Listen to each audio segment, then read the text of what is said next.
नमस्कार। आज हम कक्षा 8 रुचिरा भाग 3 के पहले पाठ सुभाषितानी के विषय में चर्चा करेंगे। सुभाषितानी सुभाषित शब्द दो शब्दों का मेल है, सु धन भाषित। सु का अर्थ है सुंदर या मधुर और भाषित का अर्थ है वचन। इस तरह सुभाषित का अर्थ हुआ मधुर वचन। इस पाठ में सूक्ति मंजरी, नीति शतक, मनुस्मृति, शिशुपाल वध, पंचतंत्र आदि ग्रंथों से रोचक और विचार परक श्लोकों को संग्रहित किया गया है। पहला श्लोक है, गुणा गुणज्ञेषु गुणा भवन्ति, ते निर्गुणं प्राप्य भवन्ति दोषाः, सुस्वादुतोयाः प्रभवन्ति नद्यः, समुद्रम आसाद्य भवन्त्यपेयाः। इसका अन्वय है, गुणाः गुणज्ञेषु गुणाः भवन्ति, ते गुणाः निर्गुणं प्राप्य दोषाः भवन्ति, यथा नद्यः सुस्वादुतोयाः प्रभवन्ति, परं ताः समुद्रम आसाद्य अपेयाः भवन्ति। अर्थात गुणाः गुण, गुणज्ञेषु गुणी व्यक्तियों में, गुणाः भवन्ति गुण होते हैं, ते वे कौन? गुणाः गुण, निर्गुणम अर्थात गुणहीन व्यक्ति को प्राप्त करके, दोषाः भवन्ति दोष हो जाते हैं, दोष बन जाते हैं, यथा जैसे नद्यः नदियां, सुस्वादुतोयाः स्वादिष्ट जल वाली, प्रभवन्ति बहती हैं, परंतु ताः वे कौन? नदियां, समुद्रम आसाद्य समुद्र को प्राप्त करके, अपेयाः भवन्ति अपेय हो जाती हैं, अर्थात पीने लायक नहीं रहती। इसका अर्थ है, गुण जब तक गुणी व्यक्ति के पास होते हैं तब तक गुण होते हैं, परंतु जब वे गुण किसी निर्गुण अर्थात गुणहीन व्यक्ति को प्राप्त होते हैं तो वे दोष बन जाते हैं। जैसे स्वादिष्ट जल वाली नदियां बहती हुई समुद्र से मिलते ही अपेय हो जाती हैं, अर्थात न पीने योग्य हो जाती हैं। इस श्लोक से संबंधित सभी कठिन शब्दार्थ यहां दिए गए हैं। अगला श्लोक है, साहित्य संगीत कला विहीन, साक्षात पशुपुच्छ विषाणहीन, तृणम न खादन्नपि जीवमानः, तद्भाग ध्येयम परमं पशूना। इस श्लोक का अन्वय है, साहित्य संगीत कला विहीनः जनः पुच्छ विषाणहीनः साक्षात् पशुः अस्ति, सः तृणं न खादन्नपि जीवमानः अस्ति, तत् पशूनां परमं भागधेयम् अस्ति। अर्थात साहित्य संगीत कला, अनेक तरह की कलाएं, विहीन अर्थात रहित, साहित्य संगीत और कला आदि से रहित, जनः मनुष्य, पुच्छ पूंछ, विषाण सींग, हीनः रहित।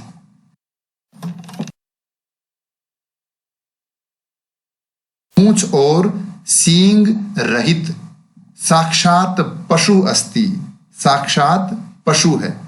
सह वह व्यक्ति जिसके पास न साहित्य है, अर्थात जिसे न साहित्य का ज्ञान है, न संगीत का, और न ही वो कोई कला जानता है, वह व्यक्ति तृणम न खादन्नपि, तृणम अर्थात तिनका, यहां अर्थ होगा घास, न खादन अपि न खाता हुआ भी, जीवमानः जीवित है, तत् यह पशुनाम पशुओं का, परमम परम, भागधेयम भाग्य सौभाग्य, अस्ति है।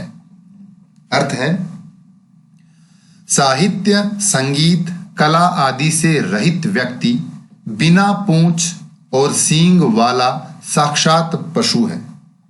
वह घास न खाकर भी जीवित है। यह उन पशुओं के लिए सौभाग्य की बात है। इस श्लोक से संबंधित सभी कठिन शब्दार्थ यहां दिए गए हैं। अगला श्लोक है लुब्धस्य नश्यति यशः पिशुनस्य मैत्री नष्ट क्रियस्य कुलम अर्थ परस्य धर्म विद्या फलम व्यसनिनः कृपणस्य सौख्यम राज्यम प्रमत्त सचिवस्य नराधिपस्य।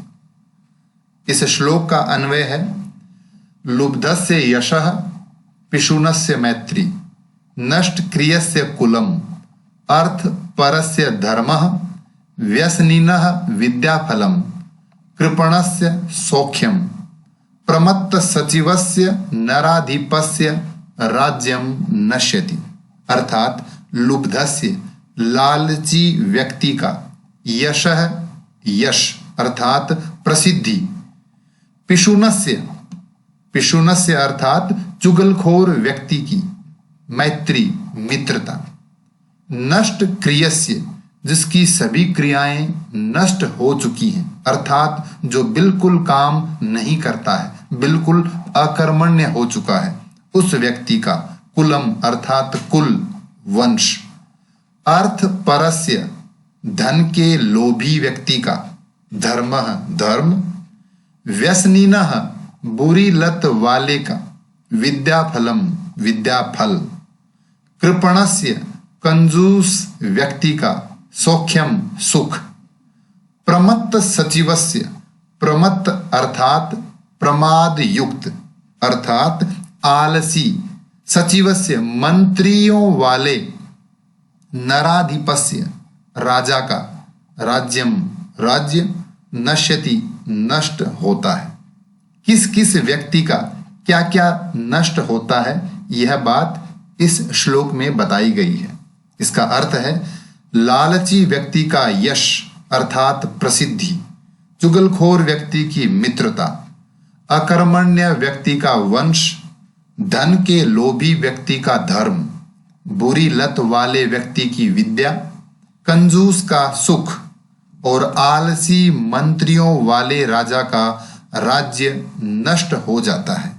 इस श्लोक से संबंधित सभी कठिन शब्दार्थ यहां दिए गए हैं। अगला श्लोक है पीत्वा रसम तु कटुकम मधुरम समानम माधुर्यमेव जनयेत मधुमक्षिकासौ संतस तथैव संसज्जन दुर्जनानाम श्रुत्वा वचः मधुर सुक्त रसम सृजन्ति। इस श्लोक का अन्वय है असौ मधुमक्षिका तु कटुकम मधुरम वा रसम समानम पीत्वा माधुर्यम एव जनयेत तथैव संतः सम सज्जन दुर्जनानाम वचः श्रुत्वा मधुर सुक्त रसम एव सृजन्ति।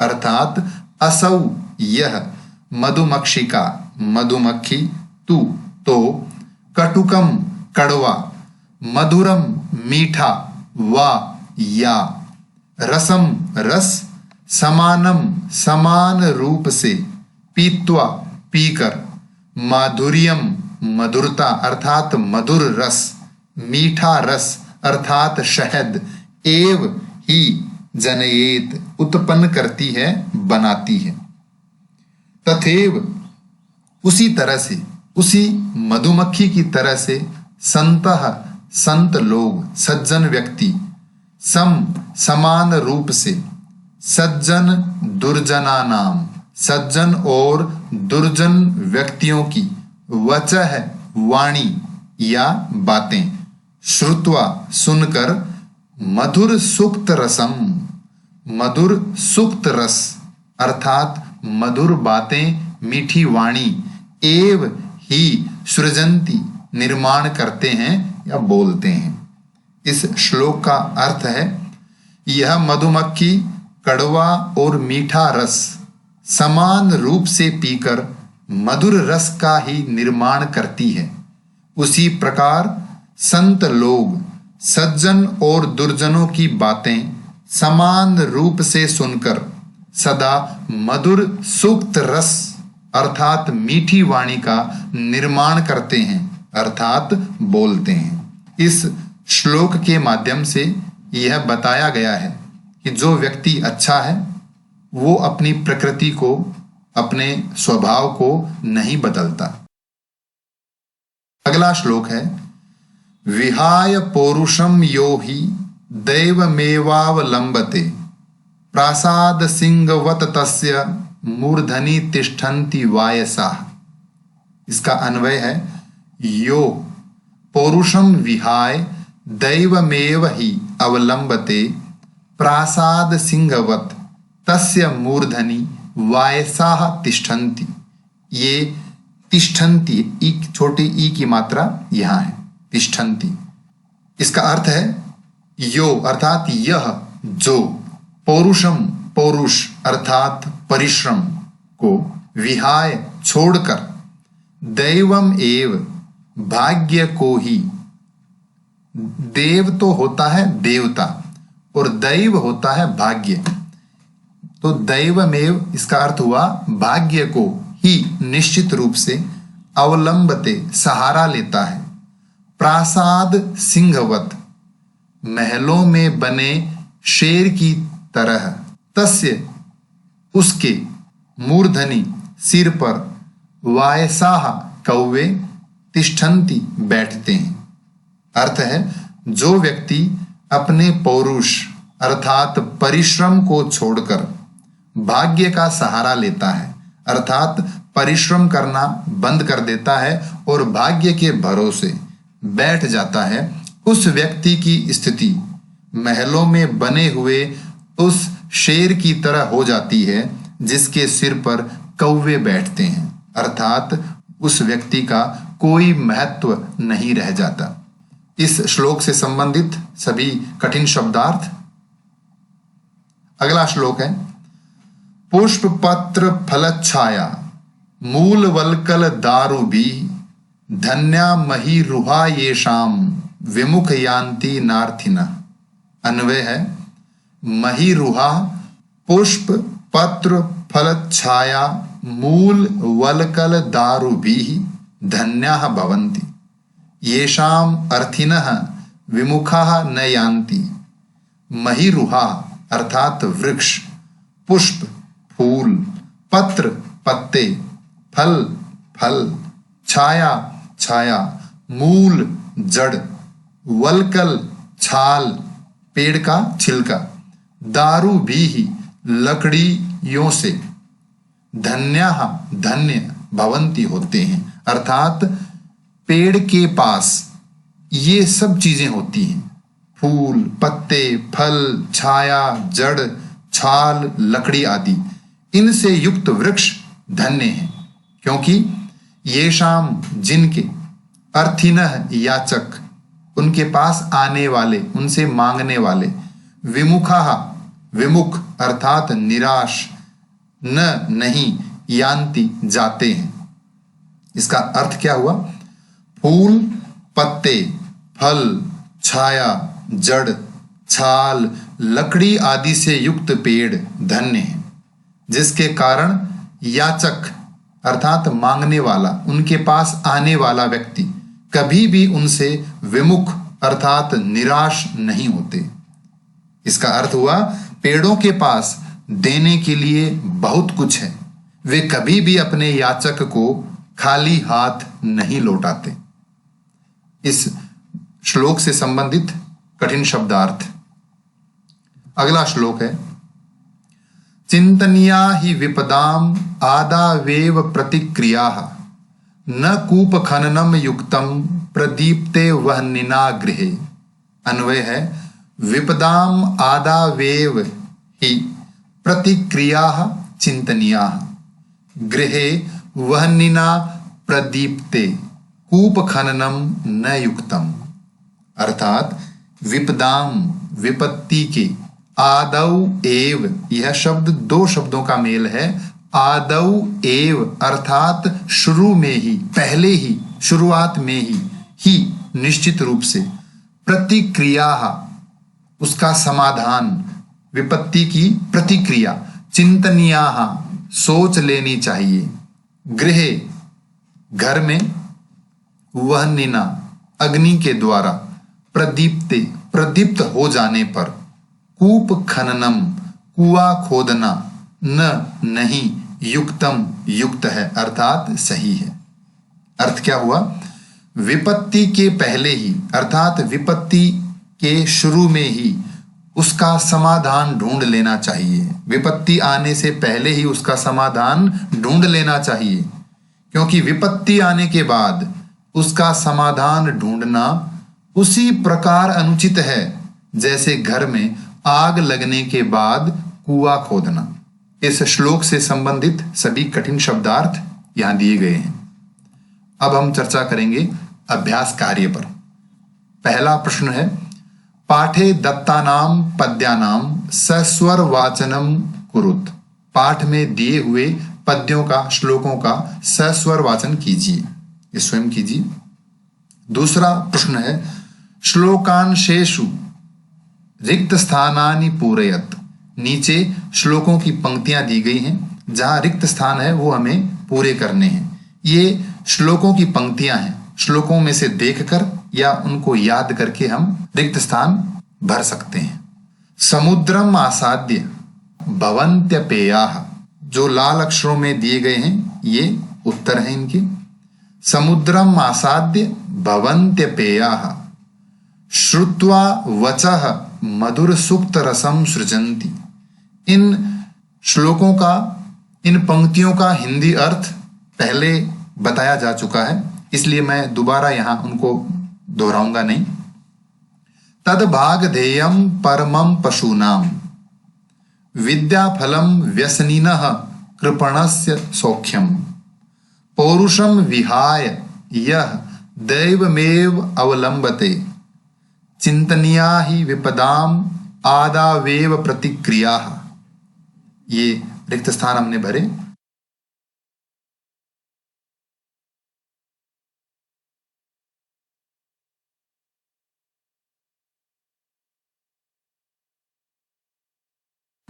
अगला प्रश्न है, प्रश्नानाम उत्तराणि एक पदेन लिखत।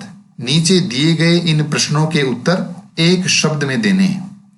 व्यसनिनः किम नश्यति, बुरी लत वाले का क्या नष्ट होता है? उत्तर है विद्याफल अर्थात पढ़ाई। कस्य यशः नश्यति, किसका यश नष्ट होता है अर्थात किसकी प्रसिद्धि नष्ट हो जाती है? लुब्धस्य अर्थात लालची व्यक्ति की। मधुमक्षिका किम जनयति, मधुमक्खी किसका निर्माण करती है? माधुर्यम अर्थात मधुरता का, अर्थात मधु यानी शहद का। मधुर सुक्त रसम के सृजंती, मधुर सुक्त रस का निर्माण कौन करते हैं? मधुर सुक्त रस अर्थात मीठी वाणी कौन बोलते हैं? संतः अर्थात सज्जन व्यक्ति।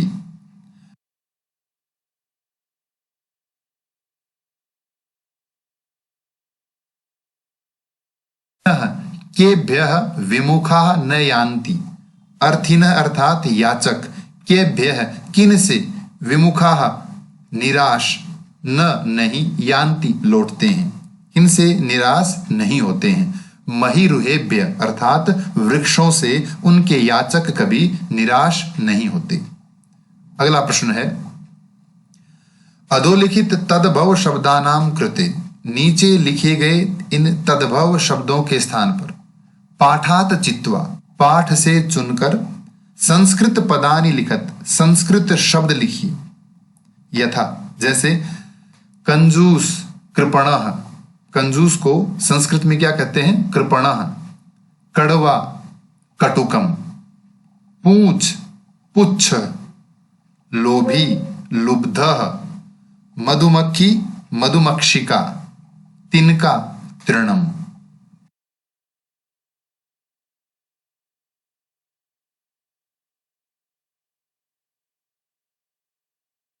अगला प्रश्न है, अधोलिखितेषु वाक्येषु, नीचे लिखे गए इन वाक्यों में कर्तरी पदम क्रियापदम च, कर्ता और क्रिया चित्वा चुनकर, छांट कर लिखी। एक उदाहरण देके समझाया गया है कि किस तरह से हमें कर्ता और क्रिया छांटने हैं। संतः मधुर सुक्त रसम सृजंती, सज्जन लोग मधुर सुक्त रस का निर्माण करते हैं। तो इसमें क्रिया सृजंती अर्थात निर्माण करते हैं और कर्ता सज्जन संतः, तो कर्ता हुआ संतः और क्रिया हुई सृजंती। इसी तरह से हमें इन निम्नलिखित वाक्यों में भी कर्ता और क्रिया शब्द छांटकर आगे लिखने हैं। निर्गुणम प्राप्य भवन्ति दोषाः, निर्गुणों को, गुणहीन व्यक्ति को प्राप्त करके दोष बन जाते हैं। कौन बन जाते हैं? दोष। तो दोष तो क्या हो गया? कर्ता, और हो जाते हैं भवन्ति, ये क्या हुआ? क्रिया। गुणज्ञेषु गुणाः भवन्ति, गुणियों में गुण होते हैं। क्या होते हैं? गुण। तो गुण शब्द हुआ कर्ता और भवन्ति ये हुआ क्रिया। मधुमक्षिका माधुर्यम जनयेत, मधुमक्खी मधु का निर्माण करती है। निर्माण कौन करती है? मधुमक्षिका। तो मधुमक्षिका शब्द कर्ता और जनयेत क्रिया। पिशुनस्य मैत्री यशः नाशयति, चुगलखोर व्यक्ति की मित्रता प्रसिद्धि का नाश करती है। नाश कौन करती है? मैत्री अर्थात मित्रता, और क्रिया हुआ नाशयति। अगला वाक्य है नद्यः समुद्रम आसाद्य अपेयः भवन्ति, नदियां समुद्र को प्राप्त करके अपेय हो जाती हैं। कौन हो जाती हैं? नद्यः नदियां, और क्रिया शब्द होगा भवन्ति। अगला प्रश्न है रेखांकितानि पदानि आधृत्य, रेखांकित पदों के आधार पर प्रश्न निर्माणम कुरुत, प्रश्न निर्माण कीजिए। पहला प्रश्न है गुणाः गुणज्ञेषु गुणाः भवन्ति, गुण गुणी व्यक्तियों में गुण होते हैं। हमें इस शब्द के आधार पर प्रश्न निर्माण करना है। गुणा शब्द पुल्लिंग प्रथमा विभक्ति बहुवचन का है, अतः हमें इसके स्थान पर किम शब्द का प्रथमा विभक्ति पुल्लिंग में बहुवचन का शब्द प्रयोग करना है। तो वह शब्द रूप होगा के, कह, कौ, के गुणज्ञेषु गुणाः भवन्ति, कौन गुणी व्यक्तियों में गुण होते हैं। अगला प्रश्न है नद्यः सुस्वादु तोयाः भवन्ति, नदियां स्वादिष्ट जल वाली होती हैं। प्रश्न निर्माण इस शब्द के आधार पर। नदी शब्द स्त्रीलिंग प्रथमा विभक्ति बहुवचन में बनेगा नद्यः, तो हमें किम शब्द स्त्रीलिंग प्रथमा विभक्ति बहुवचन का बनाना है। का, के, काहा, तो सही शब्द होगा काहा, और वाक्य बनेगा काह सुस्वादु तोयाः भवन्ति, कौन स्वादिष्ट जल वाली होती हैं। अगला प्रश्न है लुब्धस्य यशः नश्यति, लालची व्यक्ति का यश नष्ट होता है। हमें प्रश्न निर्माण इस शब्द के आधार पर करना है। लुब्धः शब्द पुल्लिंग षष्ठी विभक्ति एक वचन, इसके स्थान पर हम किम शब्द षष्ठी विभक्ति एक वचन का प्रयोग करेंगे, और वो शब्द होगा कस्य। वाक्य बनेगा कस्य यशः नश्यति, किसका यश नष्ट होता है। अगला प्रश्न है मधुमक्षिका माधुर्यमेव जनयति, मधुमक्खी शहद का ही निर्माण करती है। प्रश्न निर्माण इस शब्द के आधार पर होगा। मधुमक्षिका शब्द स्त्रीलिंग प्रथमा विभक्ति एक वचन, तो हमें इसके स्थान पर किम शब्द का स्त्रीलिंग में प्रथमा विभक्ति एक वचन, वो शब्द होगा का। वाक्य बनेगा का माधुर्यमेव जनयति, कौन मधु का ही निर्माण करती है। अगला प्रश्न है तस्य मूर्धनि तिष्ठन्ति वायसाः, उसके सिर पर बैठते हैं कौवे। प्रश्न निर्माण इस शब्द के आधार पर मूर्धनि, ये पुल्लिंग सप्तमी विभक्ति एक वचन, किम शब्द में सप्तमी विभक्ति एक वचन में बनेगा कस्मिन, अर्थात कहां पर। इस कस्मिन के स्थान पर अगर हम चाहें तो एक अव्यय है कुत्र, जिसका अर्थ होता है कहां, ये भी हम प्रयोग कर सकते हैं। तो वाक्य बनेगा तस्य कुत्र अथवा कस्मिन तिष्ठन्ति वायसाः, उसके कहां पर कौवे बैठते हैं। अगला प्रश्न है उदाहरणानुसारम पदानि पृथक कुरुत, उदाहरण के अनुसार शब्दों को अलग अलग कीजिए। उदाहरण है समुद्रम आसाद्य, इसके दो टुकड़े होंगे समुद्रम धन आसाद्य।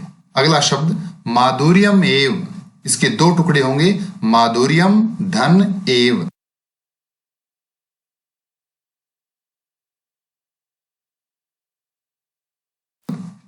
अगला शब्द है अल्पम एव, दो टुकड़े होंगे इसके अल्पम धन एव। सर्वम एव, दो टुकड़े होंगे सर्वम धन एव।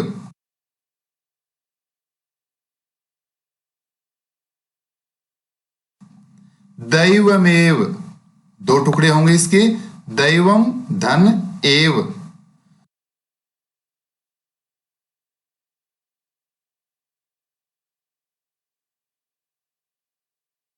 महात्मनाम उक्ति ही, महात्मनाम धन उक्ति ही।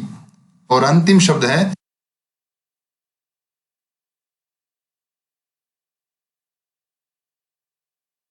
विपदा मादावेव, इसके दो टुकड़े होंगे विपदा मादव धन एव।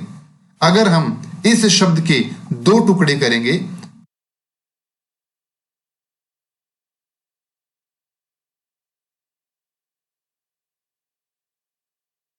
तो इस शब्द का संधि विच्छेद होगा विपदाम आदव एव।